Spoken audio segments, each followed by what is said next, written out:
Good morning, everyone. Thank you very much and welcome to the second day of the 22nd International Conference on Private Higher Education, organized by St. Mary's University in partnership with the International Network of Higher Education in Africa, Association of African Universities, University of KwaZulu-Natal, the Ministry of Education of Ethiopia, and the Organization of the Southern Cooperation, and finally the African Union. Good morning, ladies and gentlemen. Please allow me to thank and express my appreciation to British Maritime University, particularly for the President, Dr. Olusegun Lamlat, and Vice President, Dr. Muskera, for their commitment and dedication to organizing and ably leading and organizing this international conference for the 22 consecutive years, at times under challenging circumstances. Also, thanks to the organizing team for a job well done. Congratulations. I would also like to express my great admiration to the invitee, Professor Danto, for his collegiality, exceptional professional and personal leadership, and dedication to transforming higher education in Africa. We'll continue the conversation we started yesterday, makers and beneficiaries of research. My goal is therefore not to present myself as an expert on research translation and how to do it. It's far from it. Please keep this in mind. The conventional approach to research is largely more linear in nature, as I said yesterday. Design and conduct quality and cutting-edge research, then disseminate findings through peer-reviewed conference presentations and journal publications. However, policymakers, practitioners, and end users are rarely at these conferences and may never read the peer-reviewed articles published in journals in the field. Good morning. We will have 3 papers in this session, and in no particular order. The first presenter will be Slashi Amina. My topic says New Dimensions for Re-envisioning Academic Assessment and Evaluation in African Higher Education Institutions, and it is a critical meta-analysis. This is a presentation outline. Incorporation of technology enhances assessment tools. Leveraging technology can facilitate the design and administration of assessments as well as enhance the feedback. And then continuous evaluation and improvement. Assessment practices should be subject to ongoing evaluation and refinement based on feedback from different stakeholders. Thank you very much. Good morning. This is Ida, and I'm very excited to attend this wonderfully, and I'm also very excited to attend this conference. Having said that, my title focuses on the diverse examination formats and continuous assessment models of educational outcomes. So it is a kind of case study. Having said that, my presentation was arranged into the following manner. I have an introduction part and conceptual framework, methodology, and the main finding of the study, as well as the schedule, and finally, we will give the recommendation. In fact, education involves building knowledge, skills, and attitudes. In most cases, learning involves assessment and exams. Assessment and exams are a crucial aspect of the educational institution, especially in teaching. And they are also important in shaping the policy as well as the various stakeholders, the curriculum. Two crucial components of assessment in higher education are exam components diversity as well as the classroom context assessment, which are potential contributors to learning outcomes. Like example, and when you see the continuous assessment enhancement reformats, the widely described to implement the continuous assessment. The first one is the knowledge acquisition and critical thinking. it enhances the usual learning as well as positive engagement with the students as well as the motivation due to the feedback was behind the implementation or behind their interest to use as a continuous assessment for their performance. Thank you for your introduction. Dear participants, thank you for coming. As you may all know, since last year, or 22-23, academic year, exit exams have been effective in all undergraduate university programs in Ethiopia. Of course, before that there was some experience in the field of law and health science. I think in the field of law, they have started this practice around 2010, in the field of health around 2015. But now all undergraduate university programs should go through this process. So as a result of this new development, exit exam becomes an item of serious discourse among the stakeholders of the post-higher education. So practice, challenges, the prospects of this new development has been reflected from different perspectives. So I'm here. So my presentation is considered as a continuation of this conversation. So especially I will focus on exit exam, the role of exit exam playing in program assessment and measuring student achievement. That will be.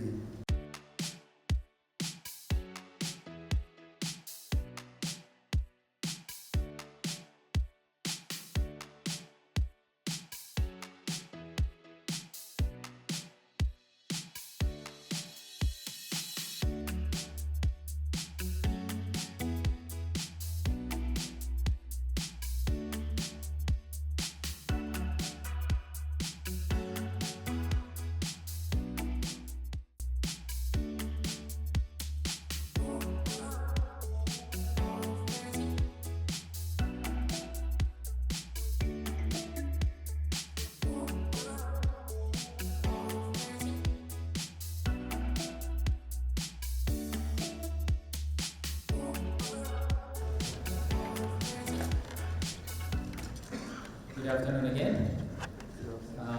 Thank you, Magdala. So this is a very daunting task. I am asked to summarize 9 papers, 2 keynote addresses in 5 minutes. I'm going to try my best. So in the morning, we had 2 keynote addresses, one by Professor Varghese and another one by Dr. Teshoma. The first one generally focused on the development of research, particularly in the global south, where we discussed about the various kinds of challenges, which to some extent relates to the topics that we were discussing yesterday in the panel, where we talked about research facilities, the legal framework, and the supervisory and monitoring tools and mechanisms that are in place to make sure that research is meaningfully contributing to national development. And then in the next keynote, Dr. Teshoma talked about translation of research or research translation. He specifically talked about embedded research translation, which called for the engagement of stakeholders in the process of research development as well as implementation, which makes sure that there is a vested interest by concerned stakeholders in the outcome of the research. That way, then the idea of bringing the research output into practical application would be much easier, would be taken by the ownership of the involved stakeholders. And then in the morning, we had 2 sets of paper presentations, 6 papers altogether, under the theme regulatory frameworks and practices in research and academic assessment and evaluation towards quality enhancement in Africa. Generally speaking, we have seen, we had discussions on issues related with assessment, different dimensions of assessment. I think the few things that resonated across the different discussions was that assessment has to be continuous, it has to be diverse, and equally important, it needs to be innovative, that it has to go adapting to changing circumstances.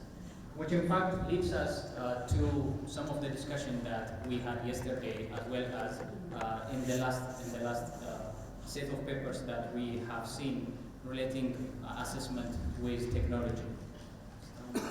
In that particular case, the question was, how is technological advancement influencing the teaching learning process, more specifically the assessment of students? And we discussed the pros and cons of using technology in assessment. There are some debates about whether or not we have to embrace it or push back. It looks like there are strong feelings in both sides. It appears that there's a dominant understanding of that this technological advancement is not going to go anywhere. It's going to increase, it's going to accelerate. And one thing that's important to do would be to just embrace it and make it part of the work that we do as educators. And that would, of course, require the establishment of sufficient infrastructure, technological infrastructure, as well as the capability of faculty members to understand what the technology is, how it can be applied in their teaching, in their assessment, and so on, and also how they can possibly mitigate some of the negative outcomes, some of the ethical concerns that many people share. And in another set of papers earlier today, we have seen some points about harmonization of assessment, particularly focusing on the example from the Bologna process and how that could be beneficial for it to be considered at a global scale, particularly in the context of Africa. I think when we look at the discussions we have had, both yesterday and today, some of the key points that resonated was the impact of technology on teaching learning process and the kind of pushback there is on the use of technology in academic activities. One of the things that jumped out was that when we think of the application of technology, particularly AI, we should have a broader understanding of what that means. Mostly we are talking about generative AI, particularly we're talking about ChatGPT and probably Gemini and so on, which are very familiar. But we can also think of other technological tools, AI tools, that can be helpful in, for example, analysis of large data, or creating a gamification of the learning exercises at a lower level. So having that broader perspective and thinking about how we can best utilize those technological advancements would be a helpful exercise. And the second one is that I think it was Professor Solomon who was saying that if we ignore this advancement, then we would be going from marginalized to irrelevant.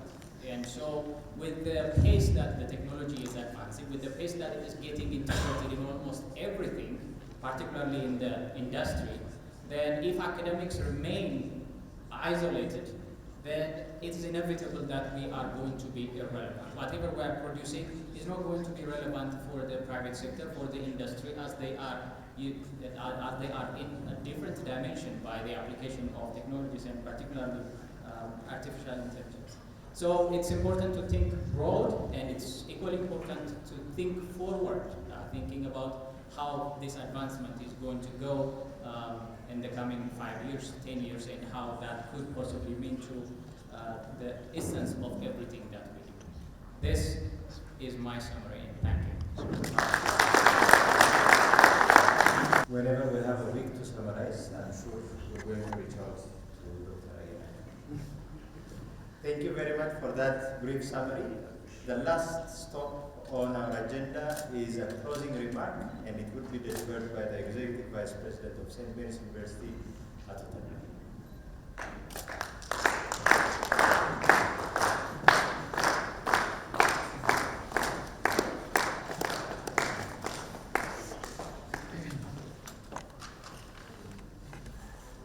Thank you.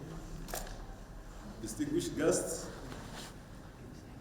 colleagues, ladies and gentlemen, we are now to wind up the two-day conference, which I hope all of you present here feel has been worth the time spent. Allow me to thank institutions, officers, and individuals that have made this conference a success.